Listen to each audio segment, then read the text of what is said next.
Seja bem-vindo à primeira aula do Gabaritando ECA de 2026. Comecei esse projeto de forma gratuita no ano passado e ele foi um sucesso. Recebi muitas mensagens interessantes de alguns alunos e certamente não tinha como eu não prosseguir com esse projeto no ano de 2026. Estamos em junho. Estou gravando essa aula no dia 8 de junho de 2026 e eu esperei um pouquinho para a gente começar o nosso Gabaritando ECA, porque eu queria que tivesse tempo hábil da gente ter uma quantidade razoável de provas das carreiras jurídicas, tanto do Ministério Público quanto da magistratura e da Defensoria Pública. Agora, eu achei que foi um momento bem oportuno, porque já temos aqui um volume interessante de matéria, tá? De provas, na verdade. Então, selecionei aqui algumas questões para a gente começar a falar um pouquinho sobre o direito da criança e adolescente para a carreira jurídica.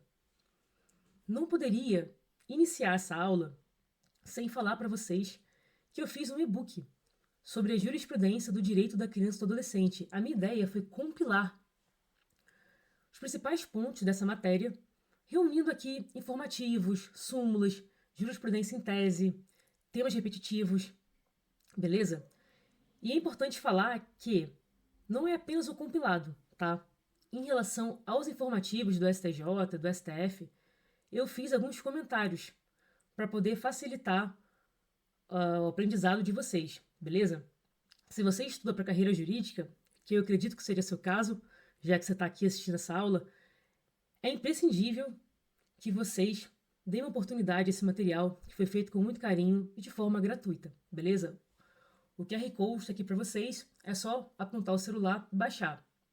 Antes da gente começar também, vou pedir para vocês deixarem já um like.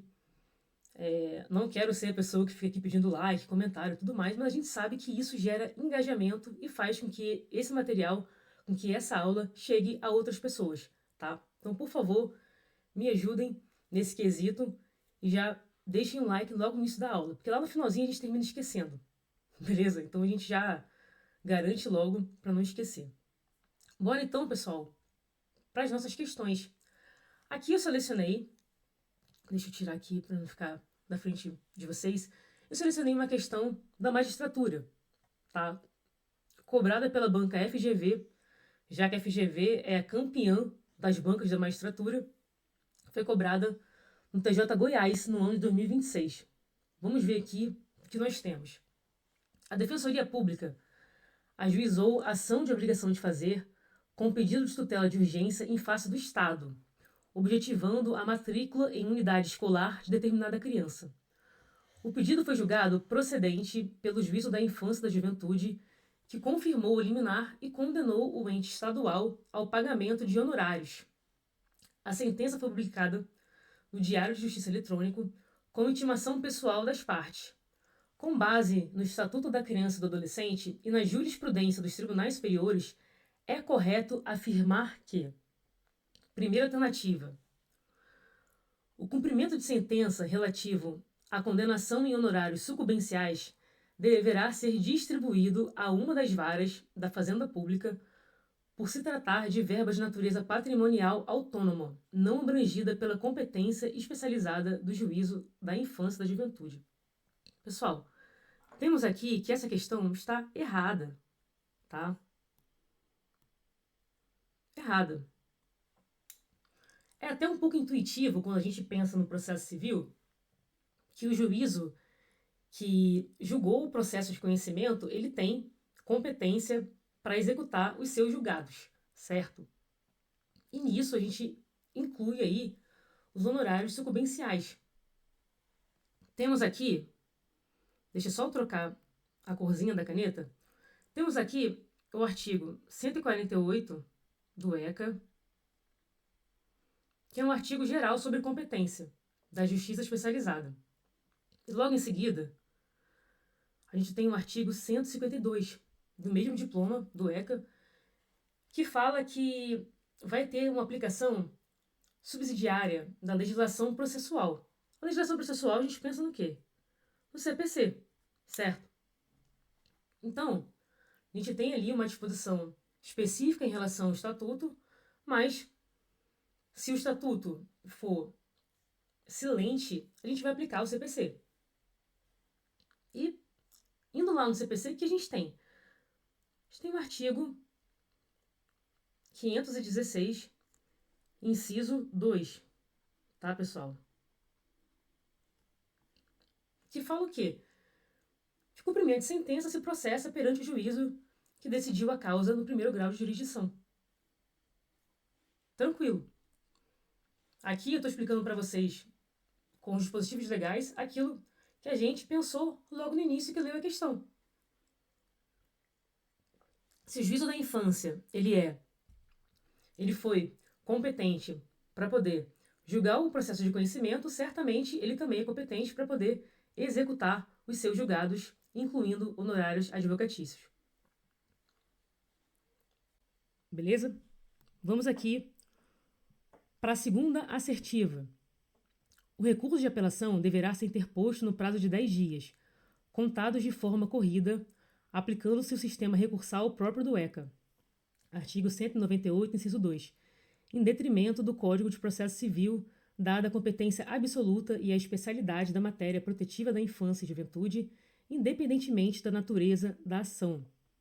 Esse tema recursal do ECA, ele traz muita dúvida, porque muitas pessoas confundem quando tem que utilizar o prazo de 10 dias, previsto no artigo 198, inciso 2, e quando tem que usar o prazo recursal de 15 dias do CPC. Mas agora eu vou falar com vocês uma jurisprudência em tese que traz a tese bonitinha e vai tirar a dúvida de vocês para vocês nunca mais errarem, tá? A gente está falando aqui, deixa eu trocar de novo a cor da caneta, da tese.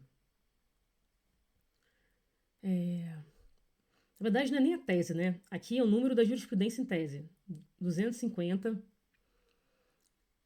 número 6, a tese aqui, tá? Do STJ. Diz o seguinte, pessoal. As disposições contidas no ECA, no tocante ao sistema recursal, somente serão aplicadas nos procedimentos especiais expressamente enumerados nos artigos 155 a 197 do ECA. Nos demais procedimentos deverão ser aplicadas as regras gerais do CPC, mesmo que tratem de demanda afetas à infância e juventude. Conseguiram compreender?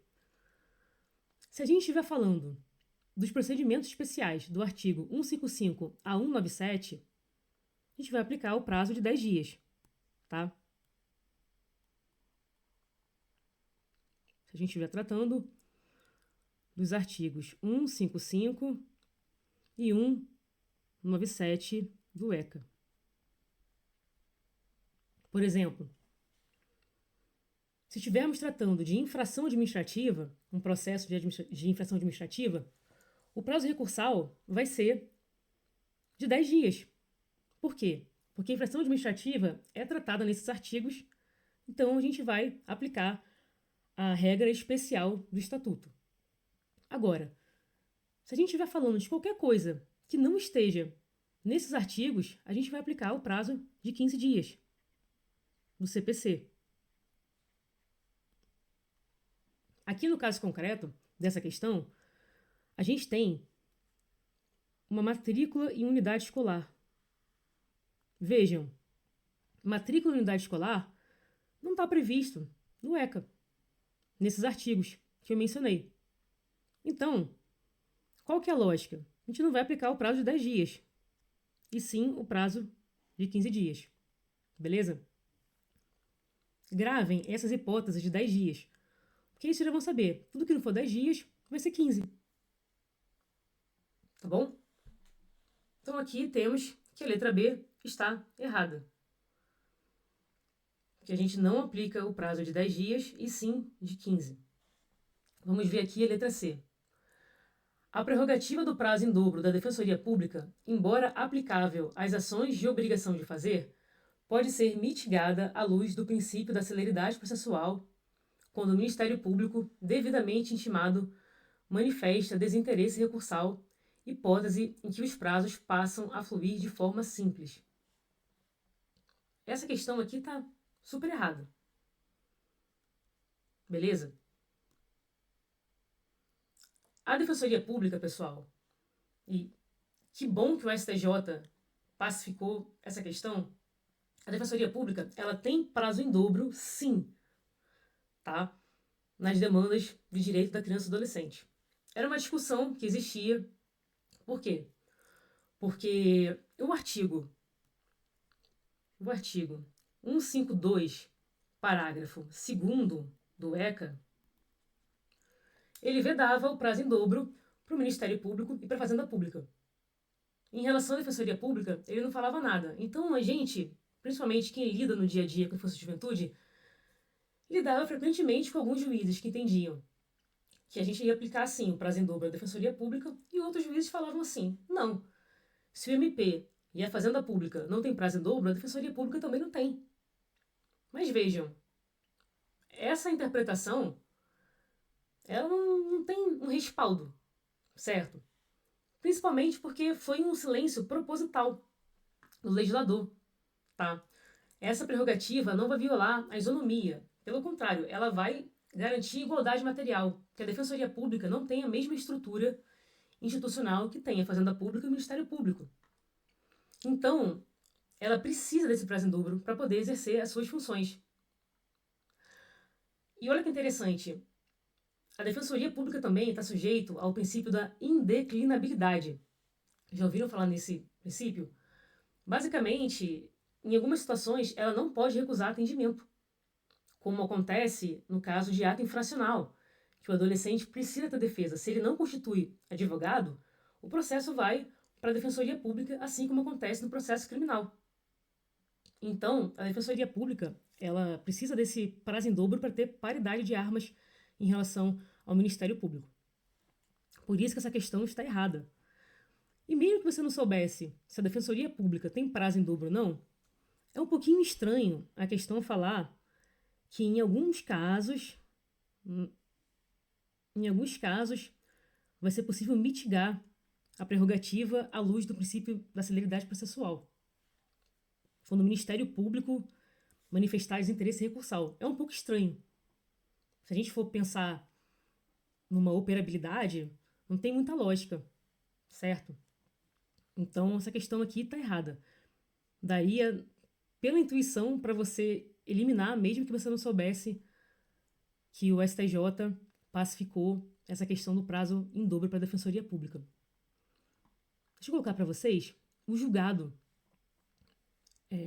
para vocês anotarem, que é importante ter anotadinho o julgado que fala que a Defensoria Pública tem sim prazo em dobro. Bom, no STJ, terceira turma, RESP. Deixa eu só olhar a minha anotação, porque número de julgado, pessoal, é difícil de decorar. Se os artigos já são, que são muitos, imagina os julgados. Paraná, julgado 15 de setembro de 2025. Anotem aí. Essa questão do prazo em dobro ainda vai continuar caindo muito em prova, porque é uma questão recente e realmente era uma grande celeuma essa divergência de posicionamento que os tribunais tinham. Vamos passar agora para a letra D. Vamos lá. Deixa eu trocar a cor da canetinha. Por se tratar de sentença proferida contra o Estado, a eficácia da decisão e a exigibilidade dos honorários sucumbenciais ficam condicionadas ao reexame necessário, aplicável subsidiariamente ao microsistema do Estatuto da Criança e do Adolescente, observando-se o procedimento previsto no Código de Processo Civil. Bem interessante essa questão. De fato, a gente tem aqui uma aplicação do reexame necessário no microsistema do ECA. Realmente temos isso, tá? A gente vai ter ali essa parte do CPC sendo aplicada. Mas, olha que interessante esse caso. O STJ tem uma tese firmada no tema, deixa eu anotar aqui para vocês, 548, que fala sobre direito à educação. Depois vocês podem olhar esse tema com calma, mas basicamente o tema fala que a educação básica é um direito fundamental de todas as crianças e dos jovens, fala que essas normas que asseguram o direito à educação são normas de eficácia plena e aplicabilidade imediata. Então, a gente tem um caso concreto aqui que ele é julgado com base nesse tema. Essa matrícula em unidade escolar tem relação com direito à educação, educação básica, então a gente tem um julgado com base no tema 548 do STJ. Se a gente for no artigo 496, parágrafo 4º do CPC, a gente vai ter que não se aplica o reexame necessário quando a sentença estiver fundada. Inciso 1. Em súmula de Tribunal Superior. Inciso 2. Acórdão proferido pelo STF ou pelo STJ em julgamento de recursos repetitivos. Opa! Seguindo o artigo, tem também o inciso 3º, entendimento firmado em incidente de resolução de demandas repetitivas ou de assunção de competência. E, inciso 4º, entendimento coincidente com a orientação vinculante firmada no âmbito administrativo do próprio ente público, consolidado em manifestação, parecer ou súmula administrativa. Então, pessoal, como a gente tem um julgado baseado nesse tema do STJ, a gente aplica essa exceção, certo? Aqui não temos o valor da condenação, o proveito econômico, não temos essa informação, mas a gente consegue saber se é caso de reexame necessário ou não, aplicando essa lógica do tema repetitivo. Então, temos que essa questão está errada por conta disso, porque nesse caso não se aplica o reexame necessário. Vamos para a última letra, que é a letra E, e certamente é a assertiva correta, porque é a última que sobra. Vamos lá.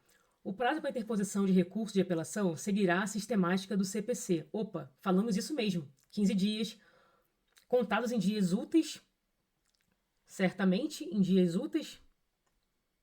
Por quê? Porque estamos lidando com o CPC e não com o ECA. Seguindo aqui, com as prerrogativas de prazo em dobro para a Fazenda Pública e Defensoria Pública, uma vez que a ação de obrigação de fazer não integra o rol dos procedimentos especiais estatuídos nos artigos 152 a 197 do ECA. Falamos sobre isso, certo? Falamos que é caso de aplicar o prazo do CPC, e não o prazo do ECA. Então, a gente aplica tanto o prazo quanto a contagem do prazo, certo? E também vamos aplicar aqui o prazo em dobro. O que poderia causar uma dúvida em vocês seria justamente a questão do prazo em dobro, por não saber se seria contado em dobro ou não para a Defensoria Pública, mas por eliminação da IA, para saber que essa aqui é a assertiva correta. Então, questão de número 1, letra E. Vamos prosseguir para a nossa segunda questão, que eu também tirei da mesma prova do TJ Goiás, porque é uma questão muito boa. E trouxe um tema que cai de forma recorrente em prova, que é a lei do SINASE. Falamos muito na edição passada, de 2025, sobre a lei do SINASE. Inclusive, eu gravei uma aula com parte 1 e parte 2 sobre o SINASE, com uma apostila gratuita também. Quem tiver interesse pode procurar no canal para assistir. E como vocês podem ver, continua caindo, beleza? Vamos ver aqui. O adolescente CG, ou melhor, CJ. CJ. Eu já vim pensando no CJ. Para quem joga GTA, sabe, né, quem é o CJ. Eu já falei errado aqui. Mas enfim, o CJ, atualmente, com 17 anos, tem histórico de atos infracionais. No passado, recebeu medida de advertência aplicada de forma isolada. Já vamos grifar aqui, que é importante a gente fazer a prova dessa forma. Então, ele tem 17 anos e, no passado, recebeu advertência de forma isolada. Atualmente, cumpre semi-liberdade. O Ministério Público requer a substituição para medida mais gravosa ao argumento de descumprimento de atividade. Simultaneamente, a esse incidente, sobreveio aos autos uma nova sentença de procedência referente a ato infracional praticado anteriormente, aplicando-lhe medida de internação. Então, aqui, esse ato infracional foi praticado anteriormente e aplicou a medida de internação. Então, a gente tem o que aqui? A gente tem uma advertência do passado. Atualmente, ele cumpre semi-liberdade. E por um ato que ele aplicou anteriormente,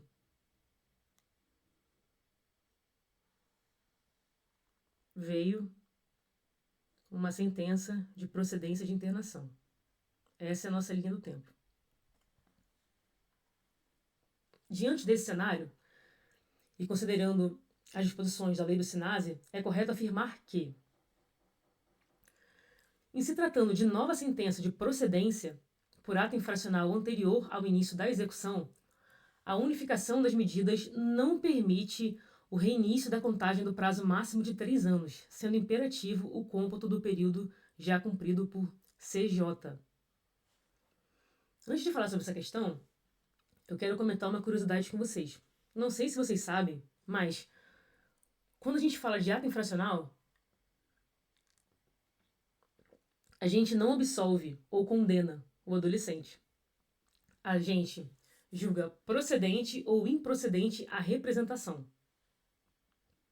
Isso é importante numa fase de sentença, para quem é da magistratura, e também é interessante adotar a nomenclatura correta.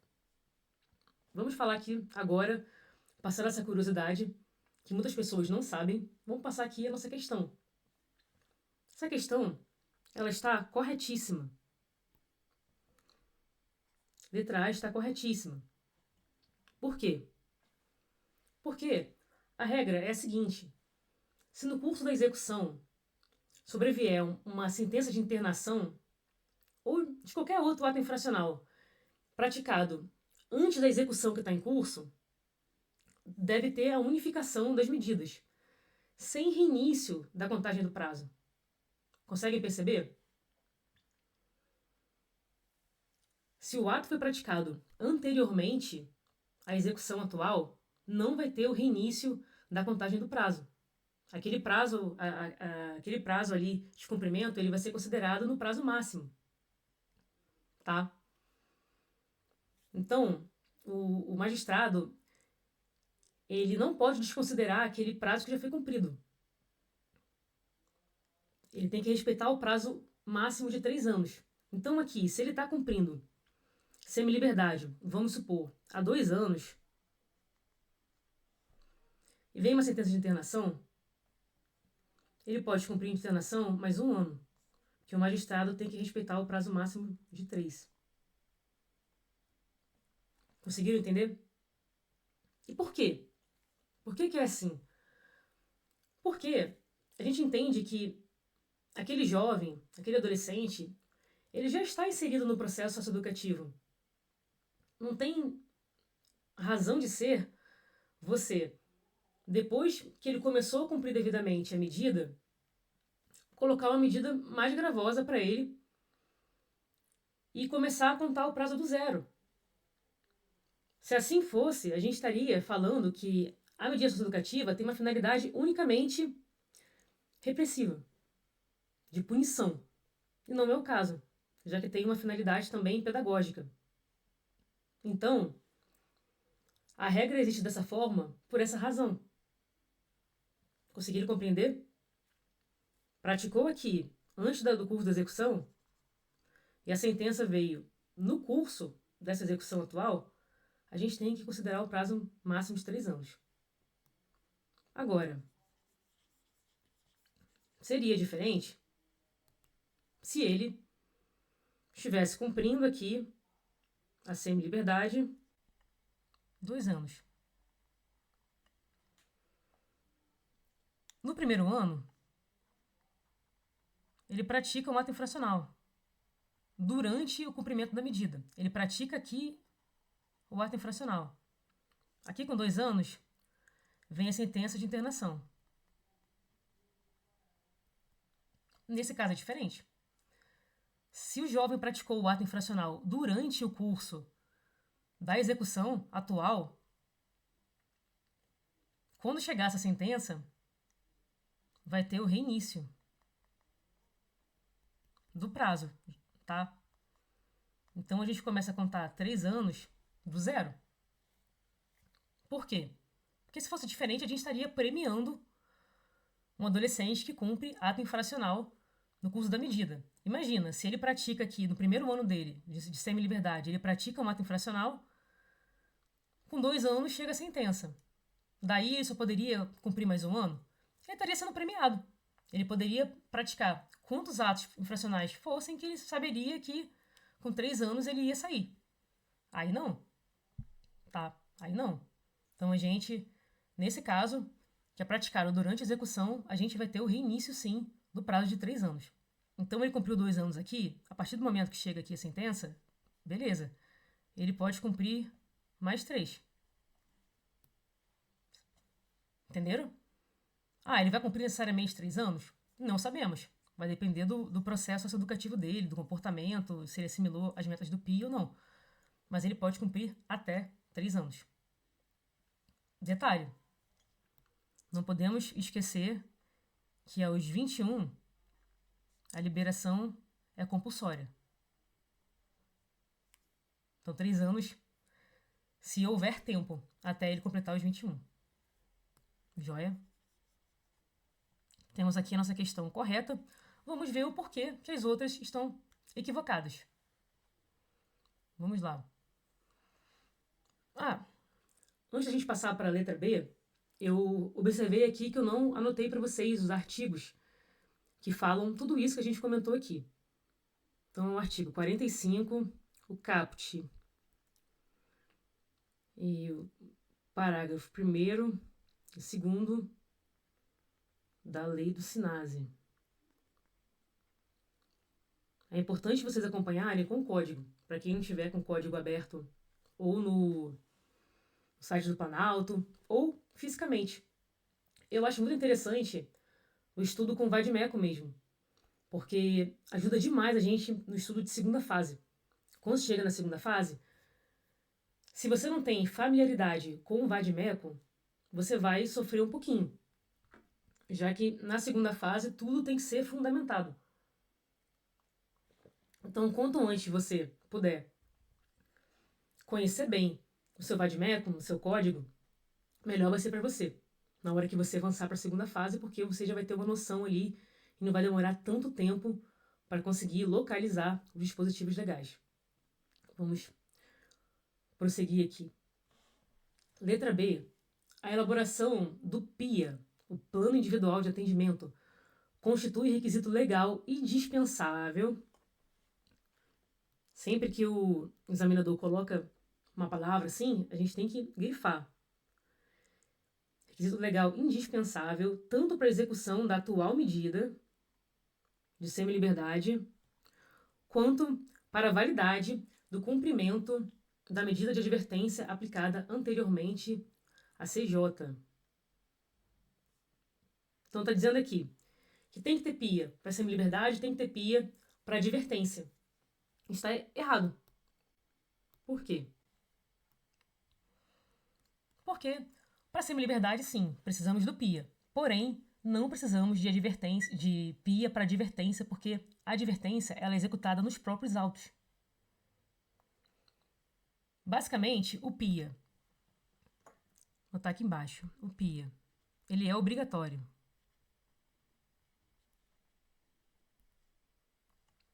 Ele é obrigatório para internação,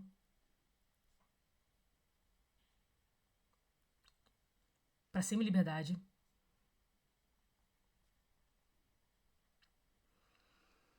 para liberdade assistida, nossa LA, e para prestação de serviços à comunidade. Artigos 52, 5.5 e 5.6 da lei do SINASE. Então, internação, semi-liberdade, liberdade assistida, prestação de serviço à comunidade, a gente tem que ter PIA. Isso porque essas medidas socioeducativas, elas são executadas em autos autônomos. O que significa dizer? Vamos ter o processo de conhecimento. Na hora de executar a medida, vai ser aberto um novo processo. Entenderam? Vou apagar aqui para poder escrever, já que nosso espaço está bem curtinho aqui entre as questões. Quando a gente fala de advertência, a gente não precisa de PIA. Tá? Não precisa de PIA. É uma medida de baixa intensidade interventiva. Basicamente, a advertência é uma bronca. Em português, claro, é uma bronca. Então, essa medida, ela é executada nos próprios autos. Vejam, no processo de conhecimento, vai ter execução da advertência. Não precisa abrir um processo novo, um processo autônomo. Não tem essa previsão, tá? Então, por isso que a assertiva B tá errada. Porque, sim, o PIA é preciso para semi-liberdade. Até aqui tá certo. Mas aqui já tá errado. Vamos para C agora. Tanto a medida de advertência anteriormente aplicada, CJ, quanto a atual medida de semi-liberdade deveriam ter sido executadas nos próprios autos do processo de conhecimento, sendo desnecessária a autuação de processo de execução específico para esta última. Errado, né? Acabamos de falar sobre isso. Temos aqui também o artigo 38 da lei do SINASE. A advertência, sim. Processo de conhecimento. Semi-liberdade, não. Processo apartado. Vamos agora à letra D. Com a superveniência da nova sentença de internação, a autoridade judiciária deverá determinar o cumprimento sucessivo das sanções, suspendendo-se a execução da semi-liberdade para priorizar a medida mais gravosa, retomando-se o cumprimento daquela após a extinção desta. Aqui temos o artigo 45. Já vimos que a gente não aplica a lógica de cumprimento sucessivo, igual a gente aplica lá na execução penal. A gente aplica, de fato, a unificação. As medidas vão ser unificadas. A medida mais grave, ela vai absorver a menos grave. Nesse caso aqui. Então, a gente não vai ter cumprimento sucessivo. Beleza? E nesse caso, considerando que o ato foi praticado anteriormente à atual execução, a gente também tem que observar o prazo máximo, como nós falamos. Então, letra D, equivocada. Vamos para a letra E. Em havendo prova documental inequívoca dos relatórios técnicos elaborados pela equipe interdisciplinar sobre o descumprimento reiterado do plano de atendimento individual, o juízo poderá substituí-la por medida mais gravosa, desde que oportunizada manifestação da defesa técnica, sendo dispensável a realização de audiência de justificação com a presença de CJ. Sendo dispensável a realização de audiência de justificação. Está errado, porque é indispensável. Quando a gente fala de substituição por uma medida mais gravosa, a gente tem que ter o respeito ao devido processo legal, contraditório, ampla defesa e, principalmente, a oitiva prévia do adolescente. Lá no SINASE, a gente tem o artigo 43, parágrafo 4º, que fala sobre a regressão ou substituição de uma medida por uma medida mais gravosa, tá? Mas o pulo do gato da questão nem é esse artigo, mas sim, vou até trocar a cor da caneta a súmula 265 do STJ, que diz o seguinte: é necessária a oitiva do adolescente antes da regressão da medida socioeducativa. Então a gente tem que ter audiência e justificação. Não pode regredir a medida sem essa audiência, sob pena de ilegalidade. Joia? Vamos então para a nossa próxima questão e agora vamos trocar de carreira. Vamos para a Defensoria Pública. Essa questãozinha, ela é de 2025, não de 2026, mas eu achei bem interessante. É uma questão simples, mas que as pessoas ainda assim erram por algumas dúvidas. Então achei interessante trazer para vocês. O Gabaritando o ECA 2026 também pega aquelas questões de 2025 que aconteceram, e provas que aconteceram no finalzinho do ano. Então a gente não conseguiu trabalhar ao longo dos meses do Gabaritando, então a gente traz também aqui 2026. Vamos lá. Questão seca. Segundo disposição expressa do Estatuto da Criança e do Adolescente. Então temos aqui que provavelmente é uma questão letra de lei, porque já fala aqui do Estatuto da Criança e do Adolescente, certo? Vamos lá. A falta de definição do domicílio da criança, a competência será determinada pelo lugar onde se encontrem os pais ou o responsável.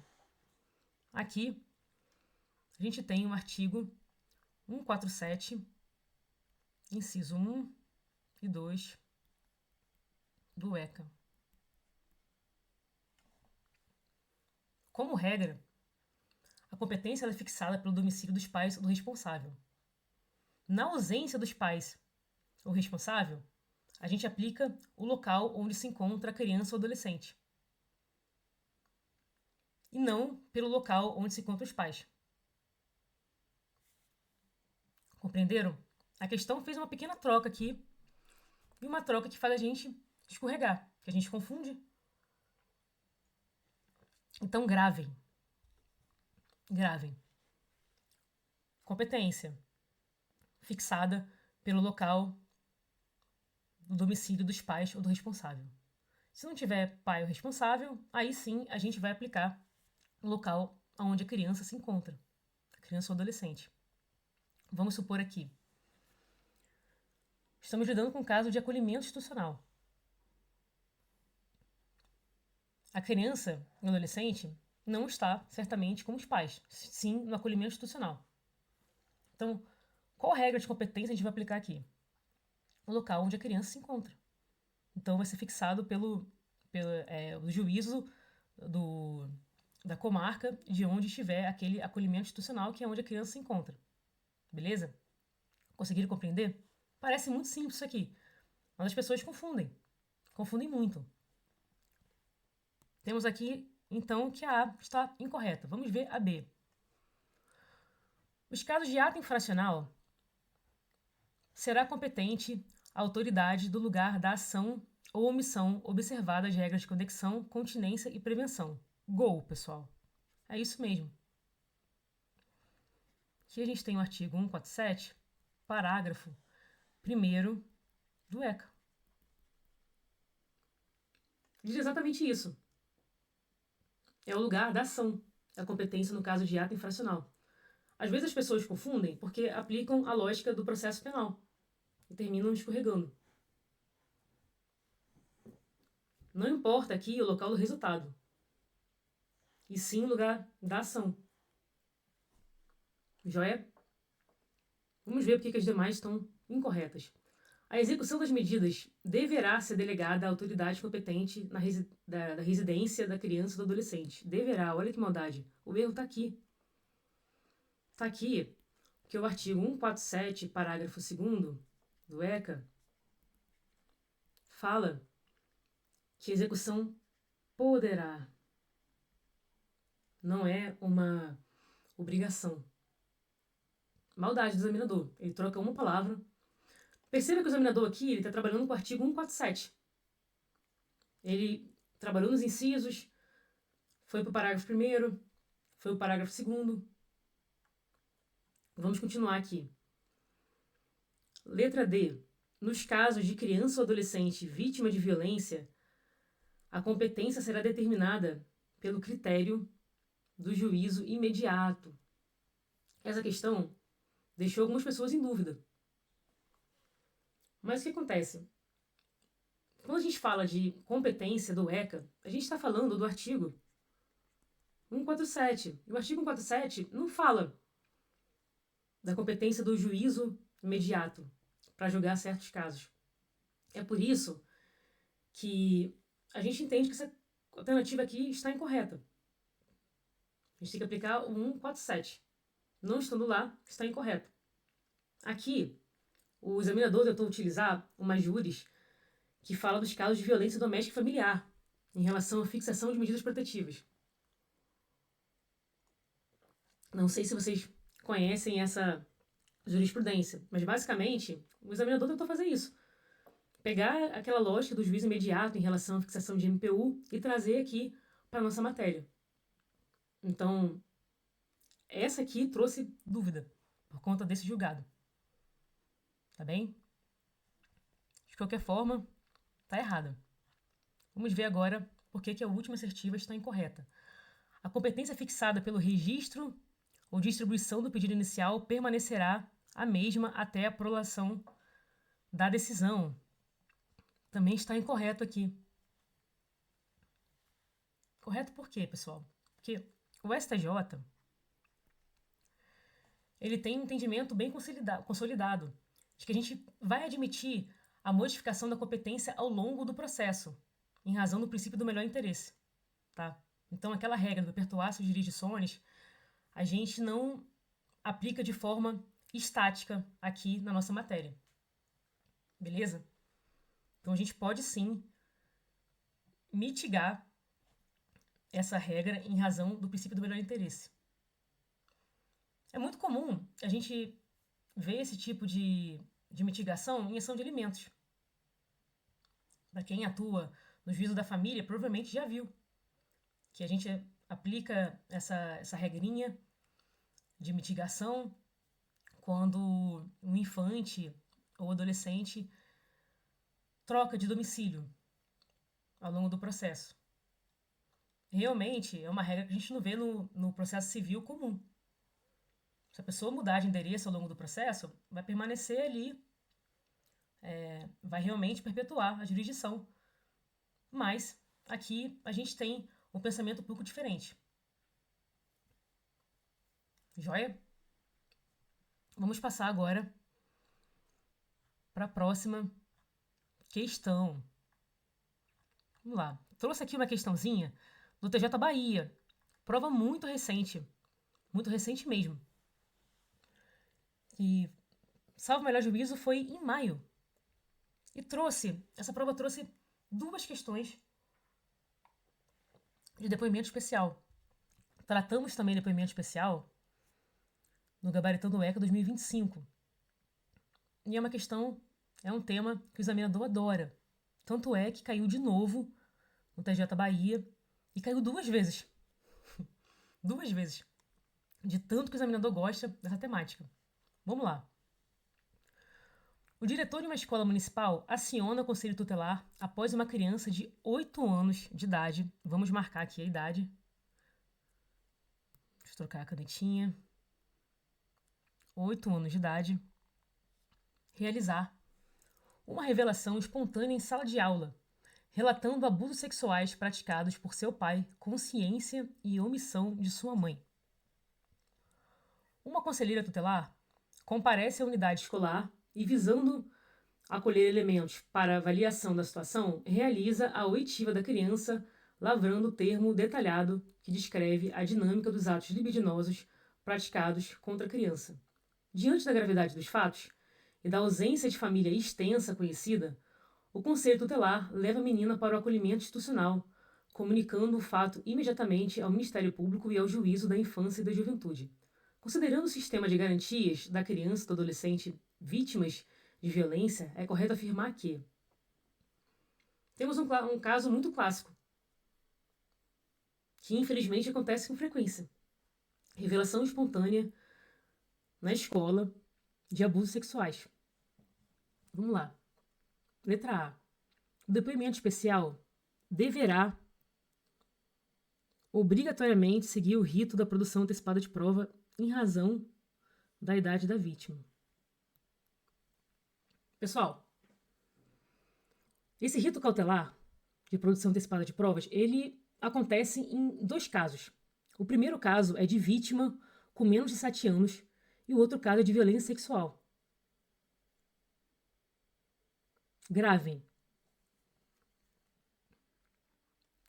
Criança com menos de 7 anos e violência sexual.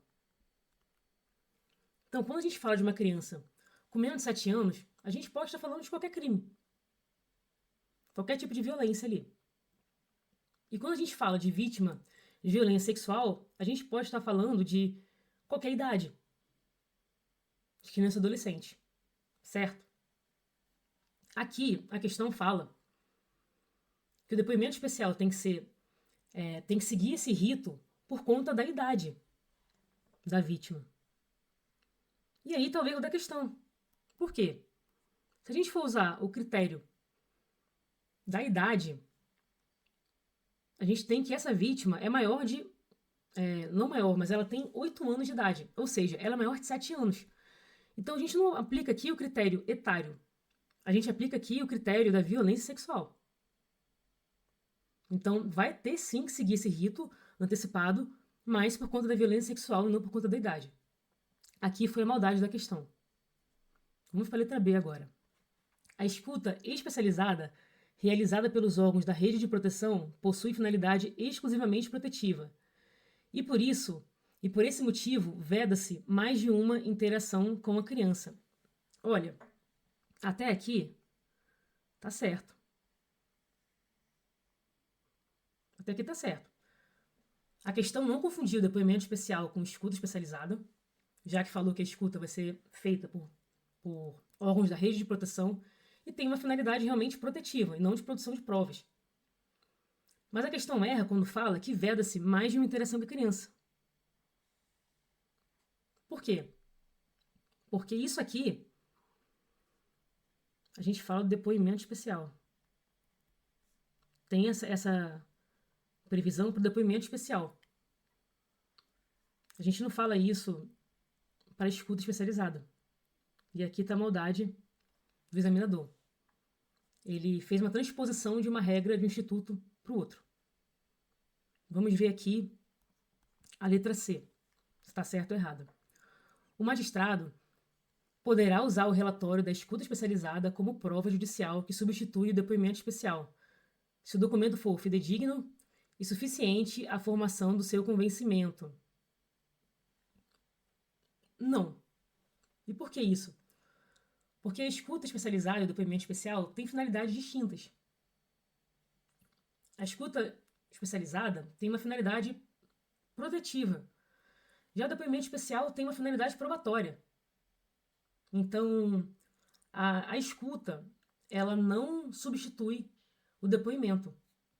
Tanto é que o depoimento especial, ele tem previsão na lei, de forma específica, vai ter a participação do Ministério Público, vai ter a participação da defesa. Na escuta especializada, a gente não tem essa previsão. Tá certo? Vocês podem olhar o artigo 7º e o 8º da lei de depoimento especial, que vai conceituar ali e explicar melhor sobre esses institutos. Tá certo? Mas basicamente não tem como a gente substituir. O depoimento especial, a defesa, ela pode fazer perguntas. Claro, as perguntas vão ser em bloco ali. Vai ter um profissional especializado, responsável pela oitiva da criança ou do adolescente.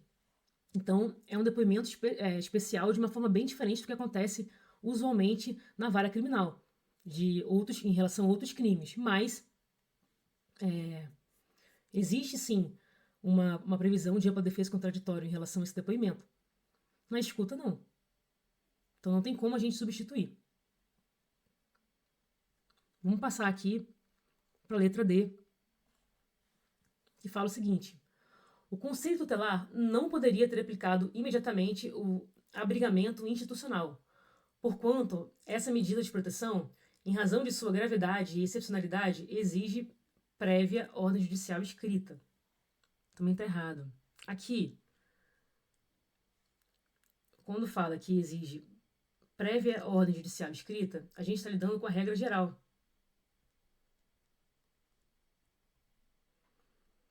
Se falamos que estamos lidando com a regra geral, é porque temos certamente a exceção. E a exceção, ela está prevista no artigo 93 do ECA, que permite que o Conselho Tutelar faça esse acolhimento institucional. Certo? Esse acolhimento feito pelo Conselho Tutelar, ele é excepcional e de forma urgente mesmo, por circunstâncias específicas, quando se entende que é imprescindível aquele acolhimento. Então, o Conselho ele vai fazer o acolhimento e ele vai comunicar em até 24 horas ao juiz. Se não comunicar no prazo legal, a gente tem uma ilegalidade, tá certo? Mas nesse caso aqui, considerando a situação de violência sexual que foi relatada pela criança por seu pai, consciência e omissão da mãe, ou seja, a gente entende ali que a mãe ela não ofereceu uma resposta protetiva em relação a esse abuso, porque pelo menos em cognição sumária, a priori, pelo relato da criança, a mãe sabia e se omitiu em relação aos abusos. Então, se a criança permanecesse no local de residência, ela estaria em risco. Daí, o conselho fez o quê? Ele procurou família extensa. Deixa eu só achar aqui um trecho que fala aqui. Ó, ausência de família extensa. Então, procurou família extensa. Não achou família extensa. Fatos muito graves que colocam aquela criança em risco. O que ele fez, então? Ele fez o acolhimento. Aqui, a gente está numa hipótese excepcional e de urgência. Então, o conselho agiu de forma correta. E também comunicou imediatamente o MP e o juízo da infância. A lei fala em até 24 horas, então, imediatamente está dentro do prazo. Por isso que a letra D está incorreta. Porque existe sim, como regra, prévia ordem judicial, mas tem essa hipótese do acolhimento emergencial. Vamos ver aqui a nossa última questão, última assertiva, na verdade, que, por ser a última, a gente sabe que está correta, mas vamos entender o porquê. A escuta especializada realizada pelo Conselho Tutelar, após a revelação espontânea, deve limitar-se ao necessário para o cumprimento de sua finalidade protetiva, sendo vedado destrinchar a situação de violência, além do imprescindível para o encaminhamento da vítima na rede de apoio. Tá certo. Tá certo aqui. Como falamos, a escuta especializada tem um caráter protetivo e não de produção de provas. Então, o conselheiro não poderia destrinchar a situação de violência, mas apenas ter informações necessárias para poder encaminhar a criança à rede de proteção. Certo? Temos aqui o artigo 7º, que eu já indiquei a leitura para vocês. E aprofundar, pessoal, sobre os detalhes de violência pode ser até considerado uma espécie de violência institucional. Aqui o artigo 4º, inciso 4 da Lei de Depoimento Especial. Beleza? Temos que ter cuidado com isso. Até se vocês estiverem lidando na prática, no dia a dia, vocês precisam saber que não é para ficar destrinchando os fatos na escuta especializada. Isso aí a gente deixa para o depoimento especial, porque vai ter um profissional qualificado para poder conduzir esse depoimento. Joia? Vamos para a próxima questão. Trouxe aqui a segunda questão cobrada no TJ Bahia sobre depoimento especial. Que assim a gente consegue lidar com os principais pontos dessa lei. Eu já falei bastante sobre ela no ano passado, mas vale relembrar aqui porque, como vocês estão vendo, o examinador ama essa temática. Vamos lá. Paula, de 15 anos, foi vítima de crime sexual cometido por um vizinho que frequentava sua casa. Bom, quando fala aqui que ela foi vítima de crime sexual, já sabemos o quê? Sabemos que é uma hipótese obrigatória do rito de produção antecipada. Por conta da idade? Não, por conta de ter sido um crime sexual. Vamos seguir. A adolescente foi muito questionada no âmbito de sua família. Por várias vezes, a jovem pensou em deixar de comparecer em juízo, permanecer em silêncio ou até negar os fatos, pois o processo lhe gerava sofrimento. Apesar disso, prestou depoimento especial. Posteriormente, o réu, que era reverbo assistido pela Defensoria Pública, passou a ser patrocinado por advogado. Paula está com receio de ser novamente convocada em juízo. Ou seja, ela está com medo de ser revitimizada. Realmente, para as vítimas de violência sexual, é muito complicado ter que falar várias vezes sobre a violência para várias pessoas diferentes. Esse processo realmente pode gerar uma revitimização. E é justamente isso que a Lei de Depoimento Especial visa evitar. Vamos ver aqui as nossas assertivas. Letra A. A observância do rito cautelar para a tomada do depoimento especial não era obrigatória pelo fato de Paula ser maior de 14 anos. Errado. Já vimos aqui. Realmente, o rito não é obrigatório pela idade dela, mas por se tratar de violência sexual. Vou colocar aqui para vocês o artigo. Artigo 11, parágrafo 1º, inciso 2, da Lei de Depoimento Especial. Beleza? Vamos para a letra B. Letra B. Paula poderia ter permanecido em silêncio durante o depoimento especial, salvo se não houvesse outros meios de prova do crime imputado. Gravem que o direito de silêncio da vítima existe quando a gente está falando de depoimento especial. Certo? E esse direito, ele independe de suficiência probatória. Não importa se tem outros meios, se não tem. É um direito da vítima. Vou anotar aqui para vocês o artigo 5º, inciso 6º e 9º da Lei de Depoimento Especial. Tá? Importantíssimo. Aqui não estamos adotando a lógica dos outros crimes. A gente está falando de violência sexual cometida contra criança e adolescente. Então a gente tem previsão na lei do direito ao silêncio. A vítima não é obrigada a falar se ela não quiser. Essa parte aqui, então, está equivocada. Vamos aqui para C. A gravação audiovisual do depoimento especial é vedada, cabendo à autoridade reduzi-lo a termo para a preservação da intimidade da vítima. É o oposto, pessoal. É vedada não, pelo contrário. A gravação audiovisual ela é obrigatória. E isso a gente encontra no artigo 12, inciso 6, da Lei de Depoimento Especial.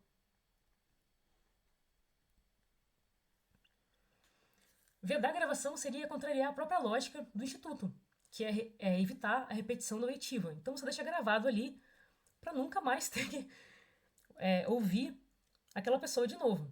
Claro, temos exceções, veremos daqui a pouco. Mas a regra, a lógica é que você tenha um ato irrepetível. Então por isso a gravação ela é extremamente importante. E é a regra. Joia? Vamos para a próxima assertiva. Letra D. O depoimento especial, também chamado de escuta especializada. Depoimento especial, também chamado de escuta especializada, já começou aqui e já eliminou.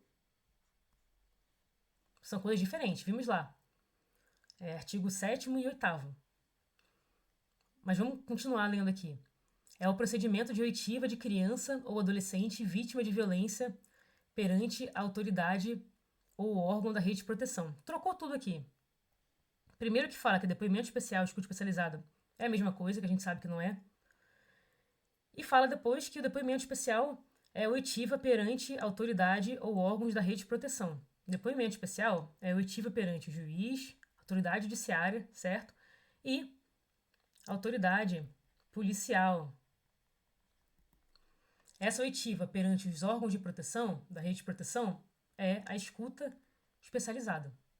Então aqui já eliminamos de cara essa questão. Vamos para a última alternativa, que certamente é correta. Vamos ver o porquê. A tomada de novo depoimento especial somente será admitida se justificada a sua imprescindibilidade pela autoridade competente e se houver a concordância de Paula ou de seu representante legal. Gol. Por que está certo? Olha lá o artigo 11, parágrafo 2º, da Lei de Depoimento Especial.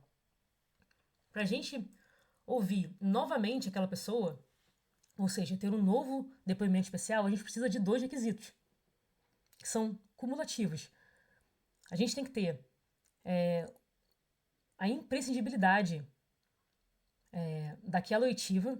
Então, a autoridade judiciária, ela precisa justificar essa imprescindibilidade e a gente tem que ter concordância da vítima ou do RL. Beleza? Então, assim, sendo imprescindível, mediante decisão fundamentada, certamente, e com a concordância da vítima ou do representante legal, a gente pode ter um novo depoimento especial. Temos aqui assertiva correta. Vamos agora, pessoal, para a nossa última questão. E eu adianto para vocês que eu tive um problema técnico aqui. O meu tablet ele parou de funcionar. A conexão entre o notebook e o tablet foi perdida e eu não consigo mais espelhar a tela do tablet. Então, estou compartilhando com vocês aqui a tela do meu notebook. Não sou muito boa de grifo no notebook, nem de fazer anotações, mas eu vou tentar aqui dar sequência à nossa aula. Tá bem? A última questão, eu peguei uma questão de Defensoria Pública desse ano de Santa Catarina, que trata de remissão. Remissão, pessoal, é um tema que o examinador adora. Não é um tema de muita complexidade, é um tema relativamente fácil. Mas o examinador adora cobrar isso. O que a gente faz? Como é um tema muito fácil, a gente não revisa. E por isso, quando chega na hora da prova, a gente termina esquecendo algumas coisas bobinhas de classificação e termina errando por isso. Então, para relembrar um pouquinho de remissão, eu trouxe essa questão para vocês. Vamos lá. João, adolescente de 16 anos, foi apreendido em flagrante pela prática de ato infracional análogo ao crime de furto qualificado. Apresentado ao representante do Ministério Público, o promotor de justiça, após ouvir informalmente o adolescente e seus pais, considerou o contexto social favorável e a primariedade de João. Assim, antes de iniciado o procedimento judicial, o promotor concedeu-lhe a remissão, cumulando-a com a imposição de medida socioeducativa de prestação de serviços à comunidade, por 3 meses, encaminhando o termo à autoridade judiciária para homologação. Considerando a situação hipotética descrita, a disciplina do Instituto da Remissão e a execução de medidas socioeducativas de acordo com o ECA e a lei do SINASE, assinale a alternativa incorreta. Vamos ver o que ele fala aqui? O incorreto? Deixa eu ver se tem uma cor melhor. Tá de laranjinha. Dica de prova, pessoal. Sempre que vocês fizerem prova que a assertiva pede a incorreta, a exceção, a que não está correta, marquem. E marquem bem marcado. Grifem de uma forma bem significativa essa palavra. Por quê? Imagina que você está fazendo uma questão, uma prova de 100 questões. Você passou da metade, está quase no final. Durante a prova inteira, seu cérebro fez o quê? Ele leu a alternativa e procurou a alternativa correta. Lá no finalzinho da prova, então, a gente se depara com uma questão que pede a incorreta.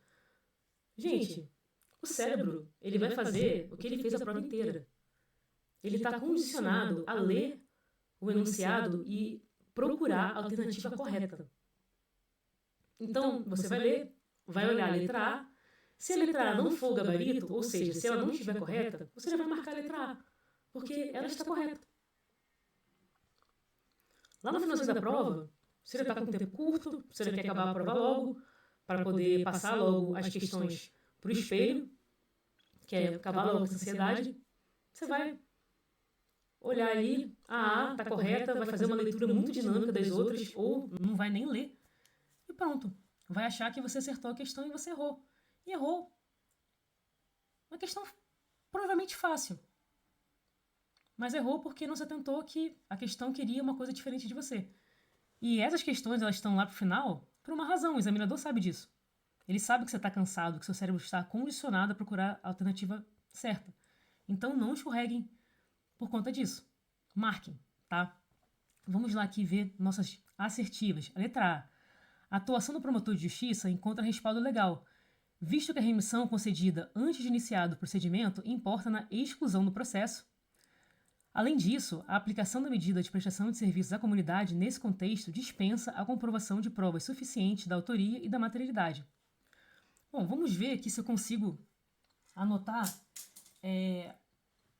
aqui para vocês, né, no computador. Olha só. Aqui fala que a remissão concedida antes de iniciado o procedimento implica na exclusão do processo. Aqui está correto. Está correto, pessoal. Remissão concedida pelo MP antes do procedimento, que seria o quê? O oferecimento da representação, implica na exclusão do processo. E a gente acha isso. Deixa eu ver se eu consigo anotar alguma coisa para vocês aqui. Não sei se eu consigo, hein? Negrito, itálico, ocultar, editar texto, não. Bom, eu vou ter que falar com vocês então. Não sei como escrever aqui, se alguém souber, por favor, depois me fala. Aqui a gente aplica o artigo 126 do ECA. É aqui que a gente tem a informação de que a remissão concedida pelo MP antes do procedimento implica na exclusão do processo. Tá joia? Ah, professora, em relação a prova suficiente de autoria e de materialidade. Pessoal, quando a gente fala do artigo 127, o artigo fala assim: a remissão não implica necessariamente o reconhecimento ou comprovação da responsabilidade, nem prevalece para efeito de antecedente, podendo incluir, eventualmente, a aplicação de qualquer das medidas previstas em lei, exceto a colocação em regime de semiliberdade e a internação. Vejam que esse artigo ele não fala nada sobre ter ou não ter provas suficientes de autoria e de materialidade. Então, a lei não traz esse requisito. Por isso, a gente entende que pode sim dispensar a comprovação. Tá joia? Estamos falando de remissão e não do processo judicial. Nós estamos falando aqui da procedência da representação. Joia? Então aqui, essa alternativa, ela está correta. Vamos deixar aqui de verdinho. Vejam, que naquele esquema que eu falei, que você está condicionado a procurar a alternativa correta, você já ia marcar aqui como correta. Mas não é isso que a questão quer. Certo? Vamos para a letra B. Caso a autoridade judiciária discorde da remissão concedida e da medida imposta, deverá remeter os autos ao Procurador-Geral de Justiça mediante despacho fundamentado. Se o Procurador-Geral ratificar a remissão, a autoridade judiciária estará obrigada a homologá-la. Tá certíssimo. É o que temos aqui no artigo 181, parágrafo 2º do ECA. Beleza? É isso mesmo. A autoridade discordando da remissão concedida, ela vai mandar o PGJ. O PGJ, se discordar do membro do Ministério Público, ele vai fazer o quê? Ele vai apresentar a representação ou vai designar um membro, considerando que aquele membro que apresentou a remissão ele tem independência funcional. Agora, se ele concordar com a remissão, o juiz tem que homologar. É o que está na lei. Beleza? Lembra um pouquinho das antigas disposições sobre o inquérito policial, antes das alterações. Que agora o esquema está um pouquinho diferente, apesar de que tem uma decisão dando uma interpretação diferente em relação à leitura do que está propriamente no CPP. Mas aqui a nossa aula é de direito da criança e do adolescente, não é uma aula de processo penal, então não vamos falar sobre isso. Vamos prosseguir aqui. Alternativa C. Homologada a remissão cumulada com prestação de serviço à comunidade, como forma de suspensão do processo, deverá ser formado um processo de execução autônomo para o adolescente, com a autuação das peças pertinentes para que a medida seja acompanhada. Correto. Artigo 39 da Lei 12.594 de 2012, Lei do SINASE, fala exatamente que, no caso de PSC, vai ter que ser instaurado um processo autônomo. Inclusive, falamos sobre isso em outra questão. Vamos aqui para a próxima alternativa. Letra D. Se a remissão não tivesse sido concedida pelo Ministério Público, mas sim pela própria autoridade judiciária no curso do procedimento e antes da sentença, o ato acarretaria obrigatoriamente a exclusão do processo, vedando-se que o magistrado cumulasse a remissão com medidas de semi-liberdade ou internação. Olha, vimos o quê? Que a exclusão do processo ela ocorre quando o Ministério Público oferece a remissão. Quando a gente está falando de autoridade judiciária, ou seja, já foi iniciado um procedimento, a gente fala que a remissão ela vai acarretar a suspensão ou a extinção do processo. Isso está no artigo 126, parágrafo único. Então aqui, o examinador, ele trocou a expressão exclusão por suspensão e extinção. Essa parte que fala que é vedado a remissão com medida de semi-liberdade de internação, isso aqui está correto. Está certinho, realmente não pode. Falamos sobre isso, inclusive. Então, o erro aqui é trocar exclusão por extinção ou suspensão. Essa questão, então, ela está errada. Deixa eu botar aqui de vermelho. E com isso, a gente tem o nosso gabarito, que é a letra D. Porque a A, a B e a C estão corretas. Certinho. Mas a D não. Percebam aquela dica que eu dei da leitura, de ser importante marcar? Parece algo muito simples. Podem falar, nossa, professora, é óbvio que tem que marcar, que tem que sublinhar. Mas chega na hora da prova e você termina esquecendo. Isso é muito importante. Porque daqui você ia marcar a letra A, sendo que o gabarito é a letra D. Não é uma questão difícil. A gente confunde muito exclusão, suspensão e extinção. O examinador troca justamente por isso. Mas cabe a gente fazer o quê? Tentar dar uma decoradinha para poder não errar mais. Certo? Pessoal, acabamos aqui, então, nosso Gabaritando o ECA, nossa primeira aula de 2026. Tratamos aqui de 6 questões super atuais. Espero que vocês tenham aproveitado, que vocês tenham agregado o conhecimento de vocês. E nos vemos na próxima aula do Gabaritando o ECA. Esse mês teremos uma novidade. Para quem segue o perfil lá no Instagram, já pôde acompanhar o calendário do mês de junho. E no finalzinho do mês teremos uma novidade, que é o Gabaritando a LEP, onde iremos trazer questões de execução penal de forma comentada, assim como trazemos aqui direito da criança e adolescente. Então, por hoje é só.